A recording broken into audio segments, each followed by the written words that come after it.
Welcome to the Mayo Clinic Human Optimization Project, where we're creating the blueprint to help you become the best human you can be so you can give your gifts back to the world. I'm your guide and fellow optimizer, Christopher Camp.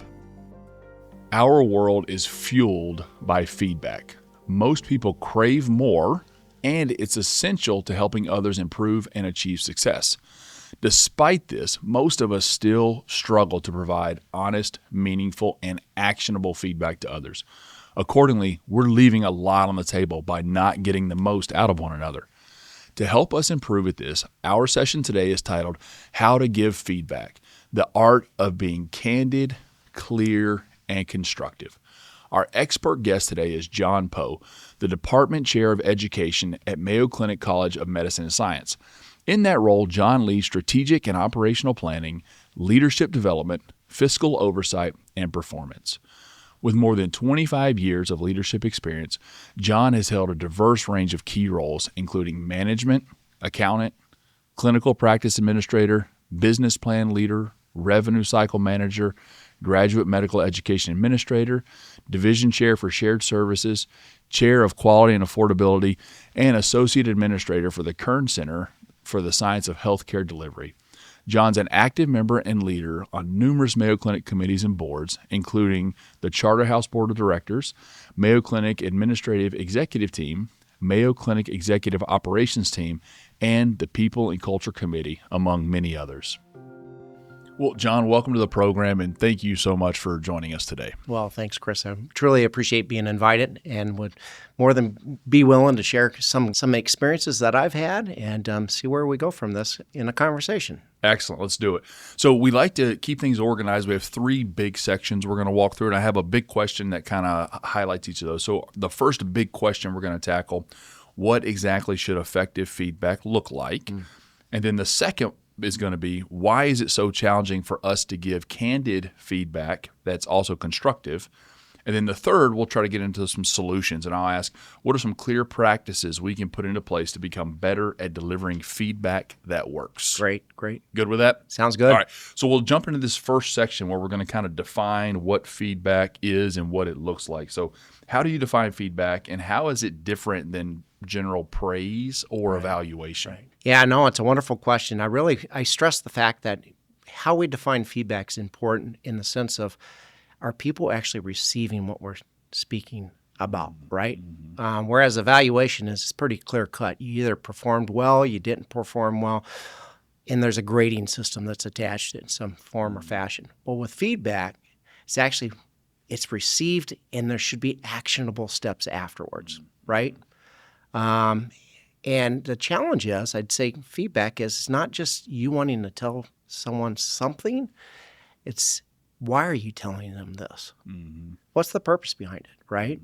I can tell you, I've learned in the 26 years working here at Mayo Clinic, feedback is one of the most challenging things for all of us. It really is. It takes commitment, it takes time, it takes intent. You have to reflect. You have to really be firm on, are you challenging yourself to understand why you feel like you have to give feedback too? So let me go down that road a little bit. I try to give feedback when it's an opportunity for someone to improve on something, not just on the praise side, but improve on something.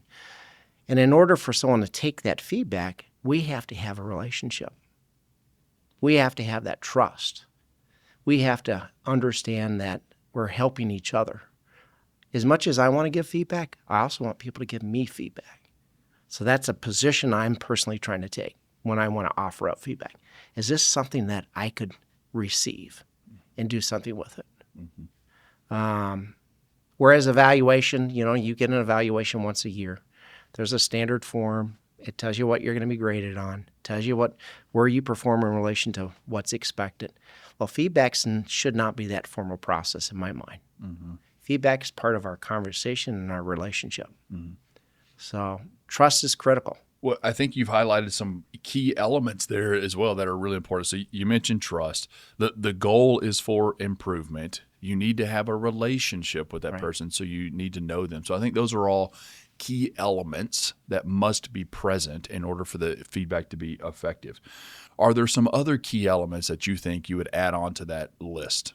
Yeah, I kind of alluded to it in the other words that I was choosing here. In the intent has to be understood. And why do I say that? Because I think sometimes when we feel compelled to give feedback, our emotions are so charged, it's not really feedback. Oh, yeah. Yeah. It's an unloading, an emotional It unloading. is. Yes. And then it becomes self-serving. Which is almost, it's therapeutic for the giver, not helpful for the receiver. Right. And I don't translate that as truly feedback. Right. So that's one thing that comes out critical for me. Now, I'll also offer up, sometimes even stepping back, pausing, and saying, hey, I should give feedback to this individual for an observation I just had. And I personally stopped for a second and said, okay, am I doing this for the improvement opportunity for them?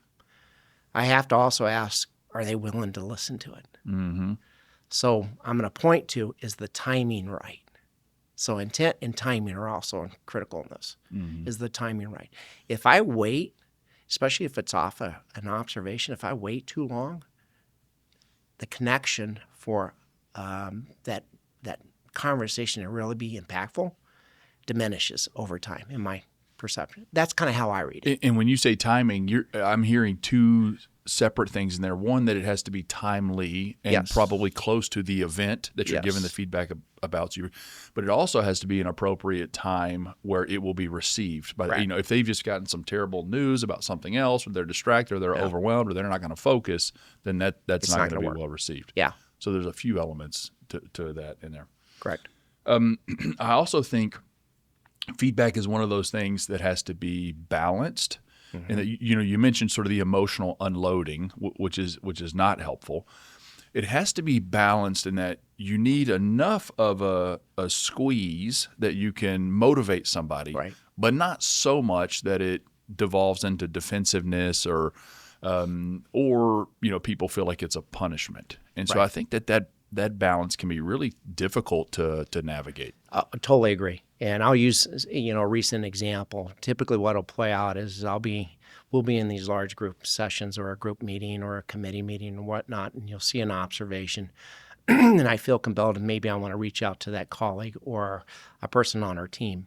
And I usually start with, hey, you have a few minutes. I want to share an observation.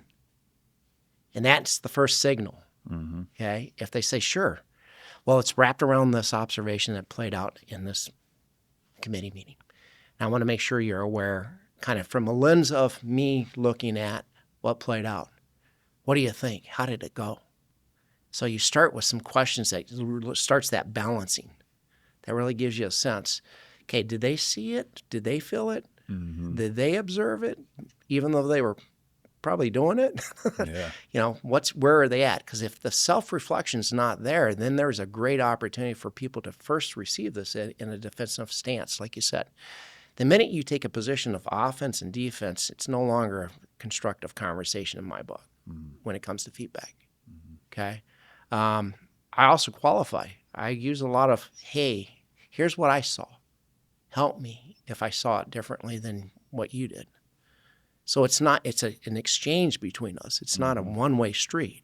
And that's almost before you even give the feedback. Truly. You're double checking to make sure you're on the same page. Correct. It's like, this is what I'm seeing. Tell me how you're seeing it. Correct. Let's get alignment on that first. Right. Then we'll go to the next step and talk about how this is good or bad or, consistent with what we're wanting to accomplish. Very much so. Because if you get that reception back that's not going to be that constructive, or you feel like, wait a minute, they're not in the right headspace, they're not ready to hear anything that may be helpful, then don't push it. Right.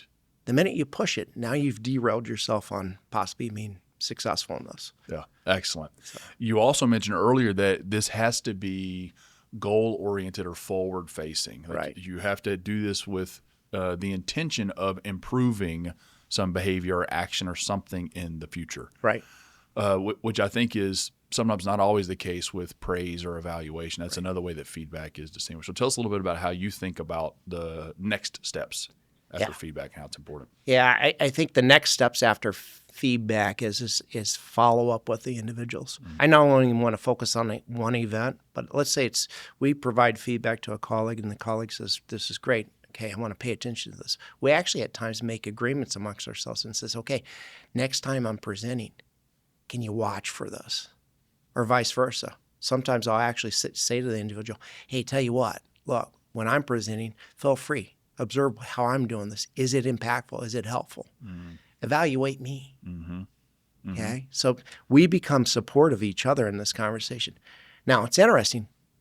In that same train of thought, I would offer up, everyone should be able to give feedback. This isn't just because I'm in a position, I'm in a role. Right. I actually want you to be successful no matter who you are. So feedback should be a commitment that we come with. Okay, that's the forward thinking. It should be part of who we are to help each other. You know, I can tell you, I'll take feedback from anyone. I feel like that's how you grow. It can't be positional. Otherwise, it's not true. And I think your willingness to receive that feedback from others is going to make them more willing to receive it from you. Yes. When it comes. Yes. They know you're open to it. So they say, hey, this guy, he takes it from me. He must think it's important. Yeah, I tend to say, you know, if I'm willing to give it, I'm willing to receive it. Right? That goes with the humor. It goes with the feedback. It goes with how we treat each other. Yeah, I love it. Yeah. All right. So let's talk about some of the benefits of giving feedback. I mean, some of them are obvious in that the whole goal is improving performance. Right. All right. So we know that's an obvious benefit if you do it well. What are some other benefits? We've alluded to a few, but yeah. Well, personally, I think some of the benefits of feedback is it rounds us. So I was a coach for youth soccer for 11 years, and I found the best way to actually have the team come together and operate as a team is to provide feedback that they're willing to listen to. They as a team can build around it. They see the motivation, they see the opportunity for improvement, and they see the wins. So what's the definition of the wins? So feedback for each person's got to be defined a little bit differently. We have colleagues that, you know, they want to grow off of feedback for the next promotional opportunity. There's nothing wrong with that. We have colleagues that want feedback because they want to better themselves individually. That's fantastic. We have colleagues around us consistently saying, hey, how do I become X? How do I better myself? Well, it starts with feedback. Are you willing to take it? Are you willing to hear it? Are you willing to actually give it? I think people, when they get good at hearing feedback, they also become some of the best people to give feedback. Yes. Yeah. And I think that enriches relationships too. And this may feel like a stretch for a lot of people, but I actually think that well done feedback has a very clear and direct link to joy. Totally. If we look at the things that generate joy in our lives, is really three things. It's, fulfilling our purpose, making progress towards goals that matter to us, and meaningful connections with people. And you can use feedback to do all three of those things. Realign behavior with purpose, show that people are making progress or help them to make the progress. And if you do it well, now you deepen a relationship and you make a connection with somebody. So I think if done well, that can be a good joy builder. I totally agree. Yeah, I've seen it actually work for the betterment of individuals. They feel much better after the feedback's received. Frankly, for those reasons, just like you said, it's the joy, it's the impact we create around us through people. I'm at a point in my career that you start thinking about purpose again, right? Yeah. And part of that purpose is what impact have I had on others? I'm not nearing retirement, but it's in the future. And I talk to some colleagues that are in a like situation. They talk about, well, I can remember this person, this person, this person. Why? When you ask the why, they say, well, this person actually helped me. How'd they help you? Well, we had a conversation around X, Y, and Z. This is how they helped me be a better person in this environment. And those memories alone tell you the impact was positive. And I think that's what we want to do. I mean, if there's a legacy to be left, it's about how you made people feel. How did you help them? How do you improve? Were they part of a greater whole? That's how people get their joy in my book. Now there's a few that are very driven, and they want to be the first recruit. They want to be ranked number one. They want to be climbing the ladder. That's fine.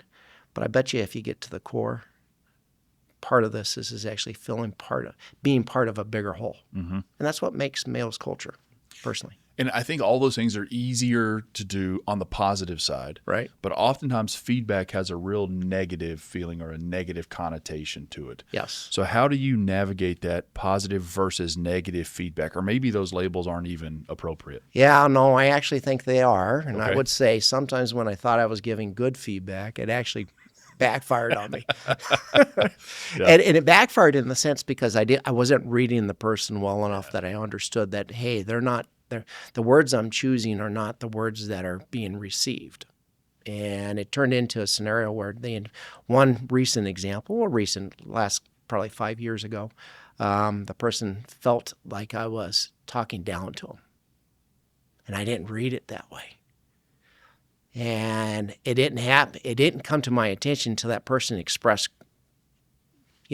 total disappointment in how I was treating them. And I thought, wow, I had to pause and I had to reflect. And part of that pause was to say, okay, I thought I was doing it this way, right? And I actually sat down with the individual and I said, listen, thank you for telling me you felt that way. I'm trying in our conversations to get a sense of where you're coming from. Am I saying stuff that's either provoking emotions that are not, most favorable here? And the person said, no, it felt like you were actually testing me because I was asking questions. I said, interesting. I said, I appreciate that. It helped me refine how I approach giving feedback because I tend to like to ask questions. I'm an old auditor. Yeah. Part of that auditor career was to understand how do you get people to understand that the audit function was here to help them, not to police them, Right. whatnot. So I always tried to go at my questions with a non-threatening. I thought, I got to pay attention to this. They felt like I was testing them, and I was really trying to seek to understand. Well, and that gets back to what you mentioned at the beginning about really knowing the person that you're giving the feedback to. And maybe, and it's hard. That's really challenging to do. But sometimes the way you do it is through the feedback, right? Like through that experience. Maybe it didn't go so well the first round. It was double feedback. You figured it out now, right? Yeah, Right. exactly. Right. All right, let's slide into our second section here where we're going to talk about why this is so challenging for us to give good, candid, and constructive feedback. So what are the most common mistakes you see people make when trying to give feedback to others? Yeah. Not checking themselves with their emotion, right? Feedback is intended to provide examples of opportunities for improvement and action to be taken for that improvement to happen. But typically what plays out is the emotions get so heated in the moment and someone strikes. And I've seen it. I've done it. We all get tired. You just need the colleagues around you that say, hey, wait a minute. I know what you wanted to do, but here's what you did. Yeah. Even the person giving the feedback. Yeah. And I think that's where the breakdown happens. The minute you get this opposition scenario stood up, it's me and you, not us. When you get the me and you kind of principle going on, that's why it becomes challenging. The walls go up. The walls go up. Yeah. People pick positions. They dig in. And once you dig in, you're not receptive. So too emotional, not understanding the other person. What are some other common mistakes you see? Yeah, I think the timing, again, I'll reference timing as an example. If I observe something and a month later I call someone up and say, hey, can I give you some feedback on something that happened a month ago? I don't know. I'm pretty busy. I know if I received that phone call to go, what are you talking about? I don't even know what happened last week. Right. Right. So I think timing of the actual event where you provide feedback is critical in this. And ask permission from the person about giving feedback. Again, I think if I take the emotions out of my interest in giving feedback, most of the time it's, okay, is this going to help them? Is my next question to myself. Or is this something I just want to say? And if it's just something I want to say, why do I want to say it? I've had colleagues reach out to me and say, I really appreciate when you call and you say what you say because for whatever reason, you can tell me I'm completely wrong and I feel okay afterwards. And I went, okay, I don't know how to take that. Thanks. Right? Thanks for the feedback. Yeah. I'm just hopeful it's actually helping you. because my interest in this is really for the other person. It's not for myself. Well, I think by asking yourself that question ahead of time, why am I doing this? It allows you to pause a little bit, and come out of your own self and your own ego, and just think about the other person. And so you're starting to try to build some alignment, even though you haven't discussed with the other person yet. You're starting to try to figure out, how can I build alignment and be aligned with this other person? And then your other point of asking permission to give the feedback is another way. That's a great thought, because that's going to check the box on the timing issue. Because if they say yes, that the timing is there. It's also going to let you get a little bit of alignment too, because now you've set the stage. They know what the conversation is going to be, and you can get a little bit aligned. And if you're not aligned, they're going to say, well, what's it about, or why? And then that's going to give you a chance to, okay, here are the other steps I need to take before we move forward with this process. Right. I agree. And I would also say the environment that you're actually presenting this opportunity, right? So I don't ask anyone in a group setting, hey, are you open to some feedback? Don't set them up that it's an environment that's uncomfortable. Yeah. Now that your best friends are sitting next to us, or your boss is here. Yeah. Yeah. And I'd also offer up feedback. Such a personal event that, it's not a email. It's not a Teams chat. It's a phone call. I stop you in the hall and say, hey, would you be open to scenario? So I always put those into the equation too, is to say, this is not just as the business day goes on that I'm going to write you an email, therefore it's off my list. Now it's up to you to reach back into me, otherwise I'm moving on. No, personalize this as much as you can. Keep it real. Well, in doing that, you're showing the other person that you care a little bit as well, by saying, I'm taking the initiative to come and find you and talk to you, or call you, or whatever. Yeah, right. From my own personal perspective, time is the most valuable thing I can give anyone. It really is, because I know we're all stretched for it. So if I'm going to take the time to do it and reach out personally, I think it's also a signal that I think it's important and I want to help on the back end of this. Many people have given me feedback, and I always end with thank you. And I've got colleagues and friends across the institution that, frankly, you work with them 1 year, 5 years later, they may be in a completely different area, or you're in a different area. And those people that still feel compelled to reach into you and say, hey, John, I saw you do X, Y, and Z. Are you open for some feedback? Of course I am. That's what you want. That's great. Yeah. That's great. So how are we doing as a society on this? We all want feedback, or we say we want feedback. Right. Are people getting it? Are we doing a good job of giving enough, or are we not doing it enough? Yeah, personal opinion. So I always qualify. Not versed with academics behind it or anything of that nature. Personal opinion, observations for myself. I do not believe we're doing it well. And in order to make it different, I feel compelled that should also influence me to do more of it. But why I don't think we're doing it well is we have reached this environment where everything's so busy, we don't have the time. Remote and hybrid type scenarios have put barriers or opportunities for us not to bump into those. Intentional collisions don't happen, which forces us to actually have conversations. If we're not having the conversations, then this has to be prescribed, right? That's that's where we're at today. And I worry, because I think the culture at Mayo Clinic was built off of the people. Right.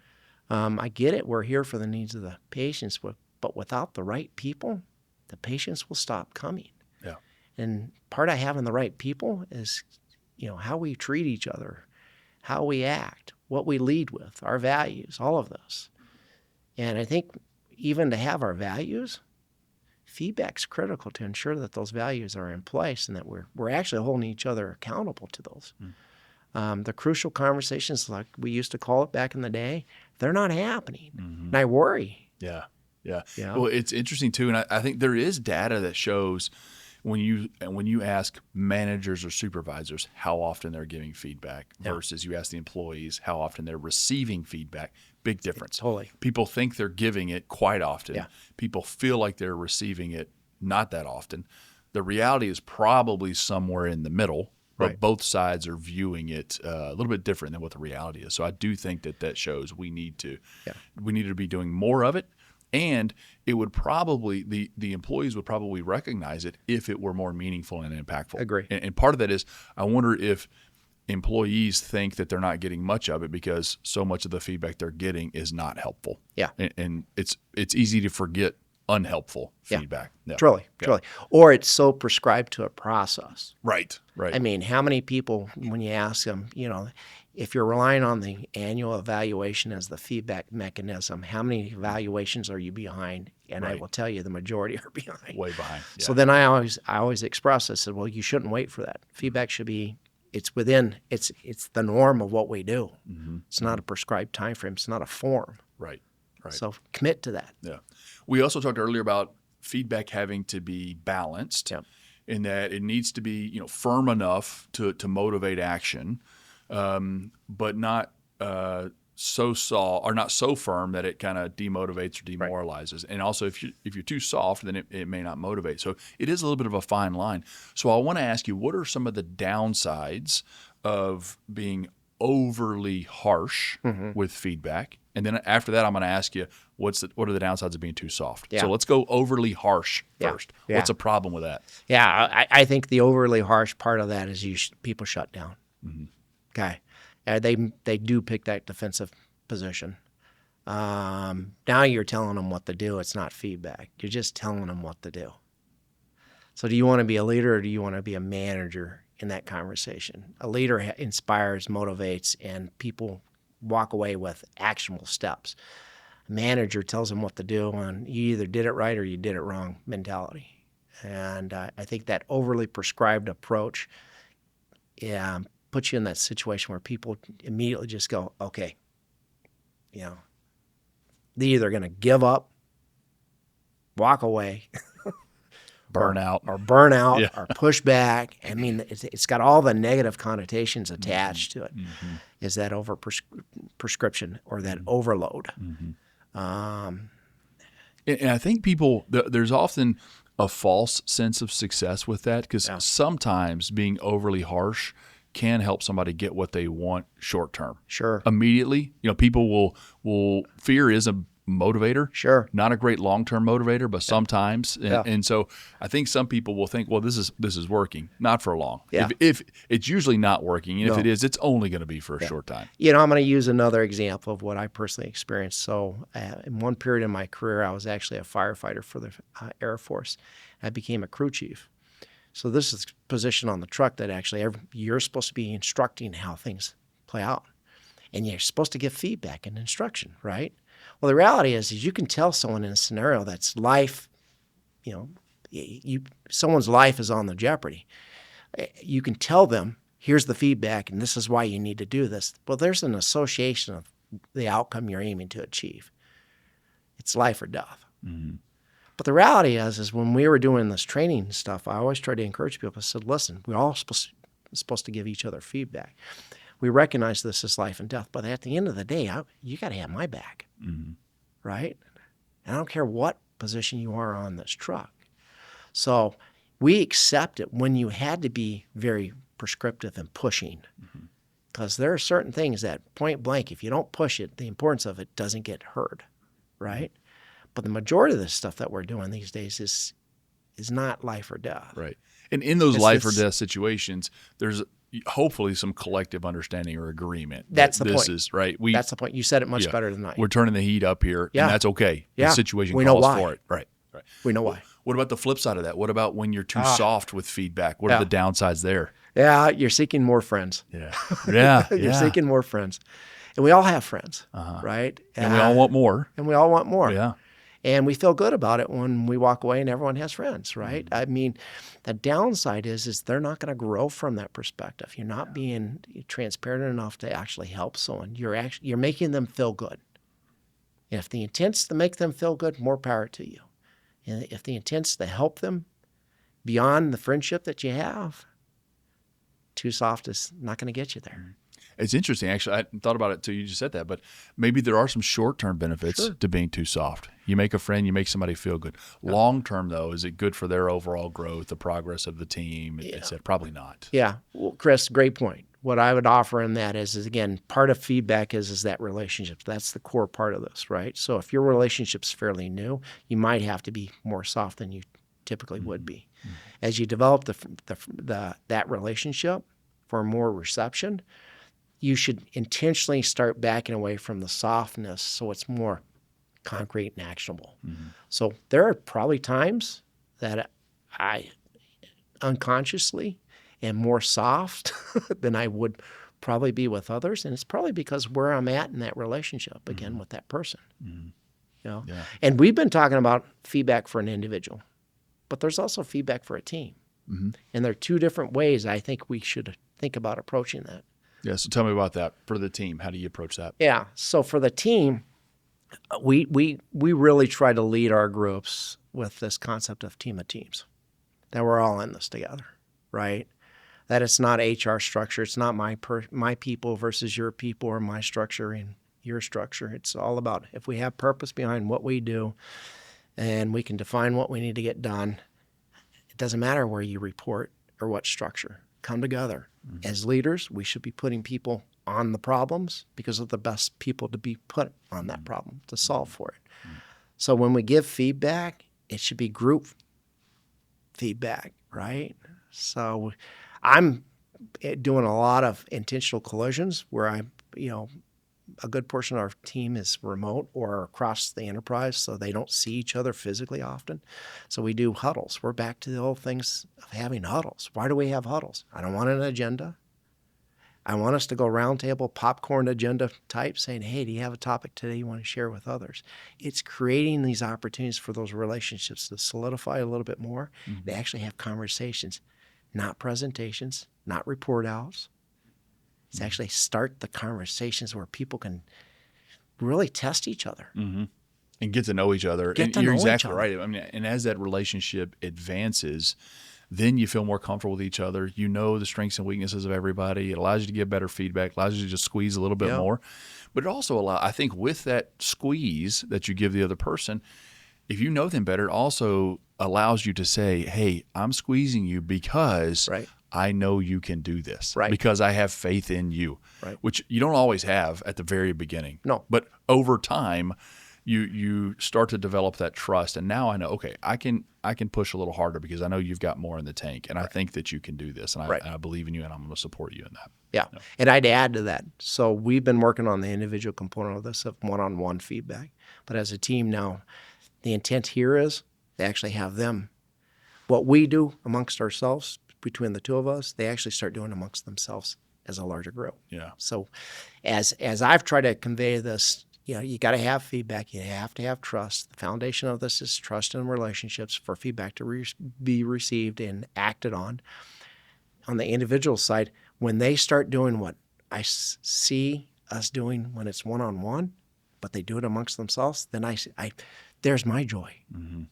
Now I'm walking away going, all right, I feel like the team's on board. We get it. We're getting feedback. It. It's important. We're getting it. We're getting it. That's great. Yeah. All right, let's transition to this third section here where we'll start talking about some clear practices that we can put into place. And so we've already highlighted a few of those. There's a lot of different models and frameworks out there for delivering feedback. And I think sometimes those can be helpful. Sometimes they feel overly rigid or prescriptive. What's your take on that? Do we need a specific framework or model to work from?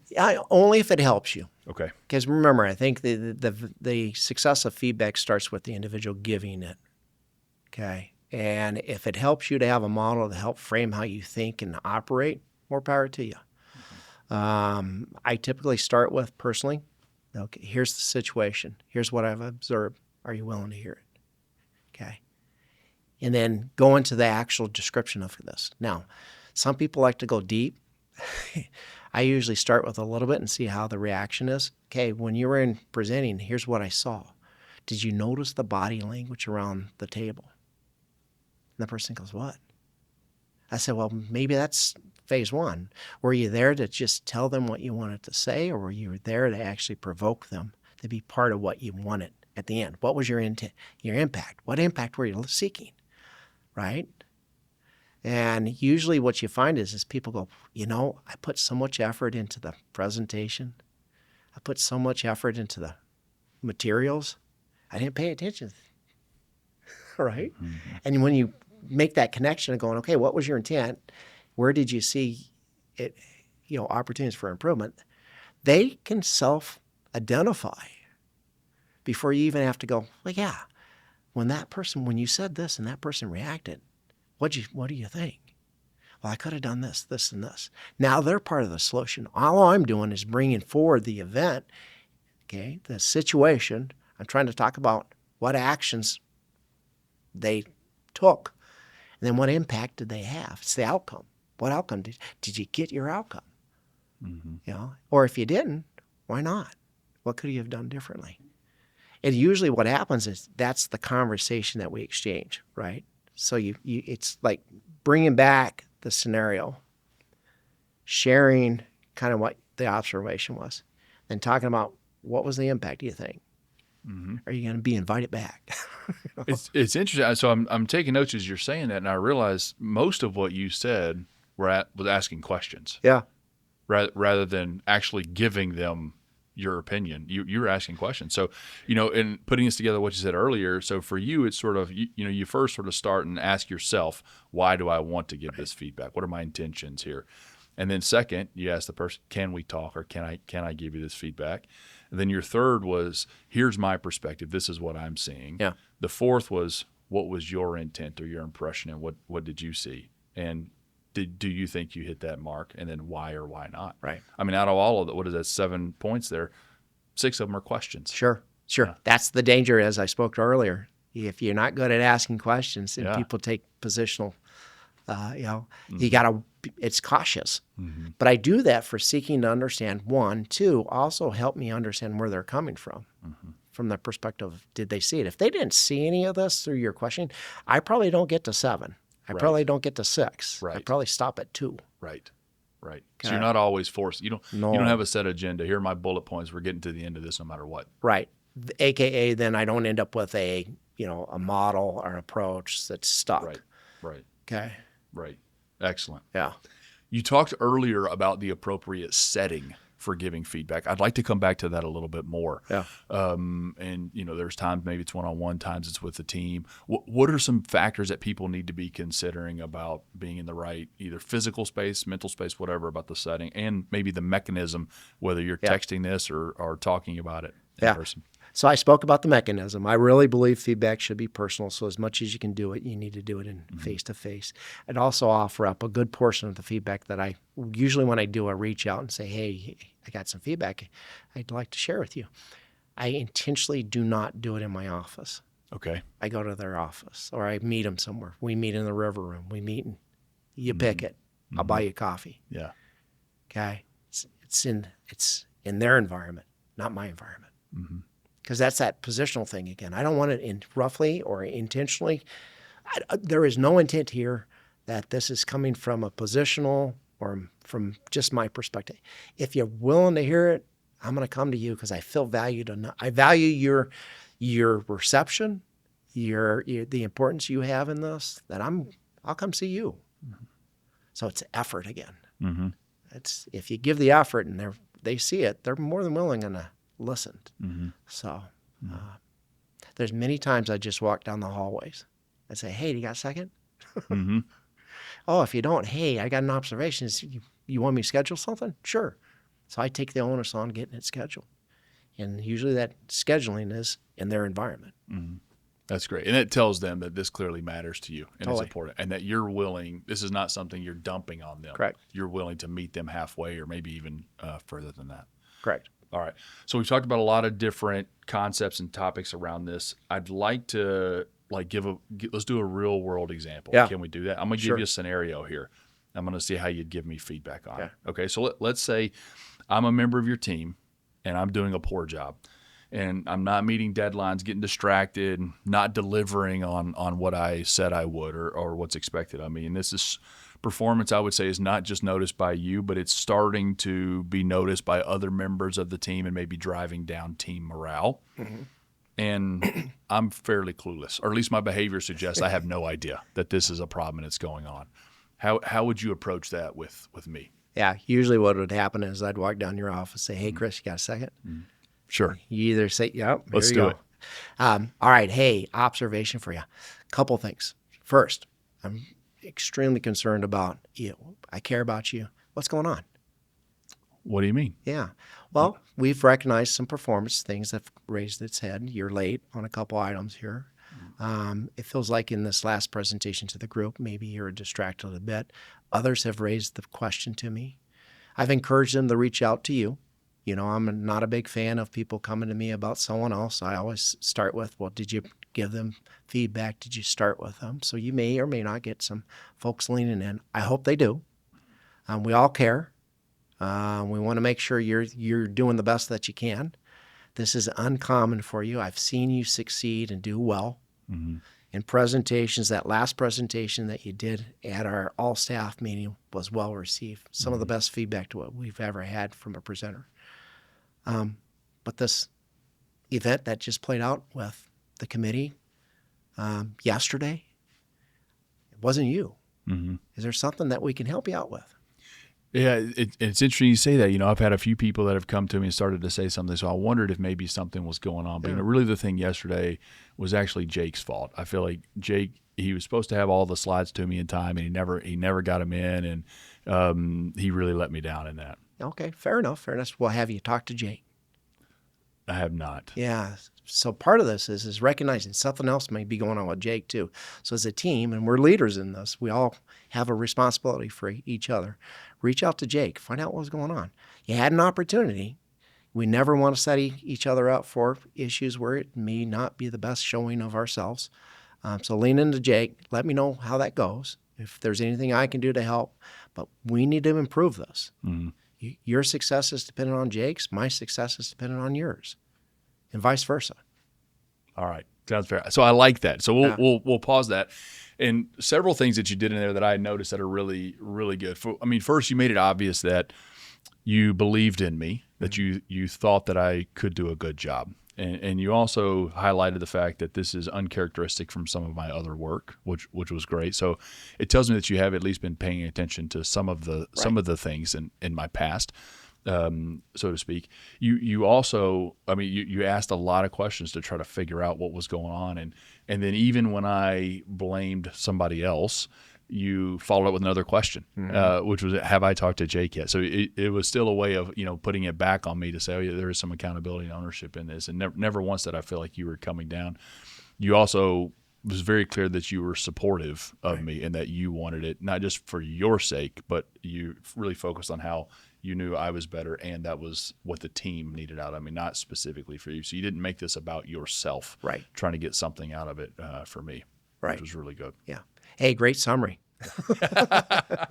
I'm trying to receive. Somebody taught me about how to receive feedback. All right. So I'm trying to do that as well. All right. So as we wrap up, maybe just the last couple quick hit, some maybe top tips for somebody to keep in mind when they're going to give feedback to another individual. What are a few things, maybe a quick checklist or some suggestions you would have for them? Yeah.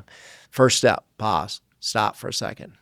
Ensure that you don't have the emotions driving your desire, right? Second, within that pause, reflect on what points for clarity purposes are you going to be able to be clear.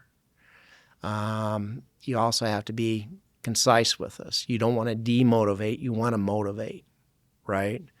The difference is we spoke about feedback versus evaluation. Evaluation is performance-based. You either pass or you didn't. This isn't that scenario. Feedback is to improve. And they have to have they have to see actionable steps come from the points that you share. Okay? Excellent.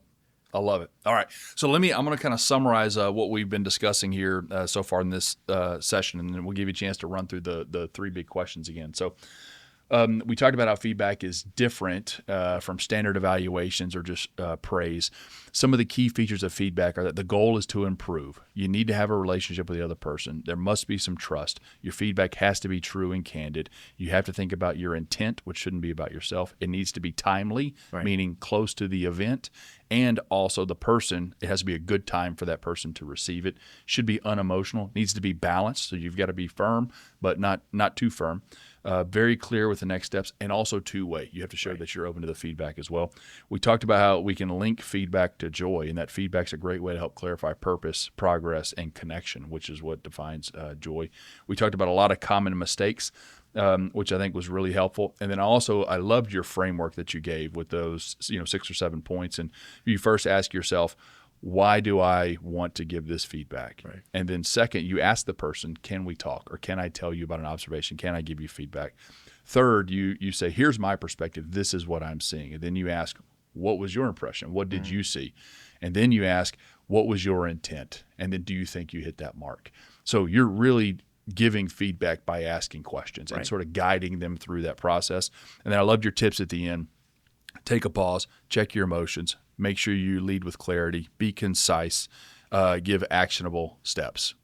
Wonderful. All right. So now here's your chance to sort of answer these 3 big questions. You've done it masterfully over the last 45 minutes or so, but let's give the quick hitter answer. So what exactly should effective feedback look like? Yeah. Well, effective feedback should look like it's really the actions that follows from the feedback. So if it's effective, they actually have improved. They've taken that and they've done something that they weren't doing, right? Good. And they walk away with this and feel good. I said remove their emotions, but at the end of the day, they got to feel good about it. They really do. Okay. Good. And our second big question, why is it so challenging for us to give candid and constructive feedback? Because it's personal. Yeah. It's a one-on-one thing. Yeah. And we all want to have our friends and we all want to make people feel good. But the reality is we're also here to help them improve. Great. And then our third, what are some clear practices we can put into place to become better at delivering feedback that works? Yeah. One, be intentional. I think you got to be open to it if you're willing to give it. Okay. So we learn from each other. That's what I'd end with, frankly. Excellent. I love it. Well, this has been a great session for me, and I've learned a lot. And probably some of the biggest takeaways for me is that this is, like so many things we talked about in the Human Optimization Project, you have to be genuinely curious. You have to ask questions. You have to start with the other person's best intentions in mind. Like these are common themes that come up really in all of our topics. So I'm glad to see those ties running through all of these things. Good. Well, thanks for the time today. Thanks for joining us. This has been fantastic. We really appreciate having you on. Thank you. Good. And to our audience, remember to live intentionally, consistently better. Keep striving to be the best human you can be so you can give your gifts back to the world and never stop optimizing. Thanks for listening to the Mayo Clinic Human Optimization Project. If you like this episode, hit subscribe and leave a review. It helps others find us. Know someone who might benefit? Share the episode with them to join us in our mission to help as many people as possible become the best humans they can be. Have feedback or a topic idea? Email us at optimize@mayo.edu. And be sure to look for us on Instagram, X, and YouTube. This podcast is for informational and educational purposes only and should not be relied upon for medical, professional, or legal advice. Always consult with a qualified professional for any questions. The appearance of any guest does not imply an endorsement of them, their employer, or any entity they represent. The views and opinions expressed by the guests are their own and do not necessarily reflect the views of Mayo Clinic. Reference to any product, service, or entity is for informational purposes only and does not constitute an endorsement or recommendation by Mayo Clinic.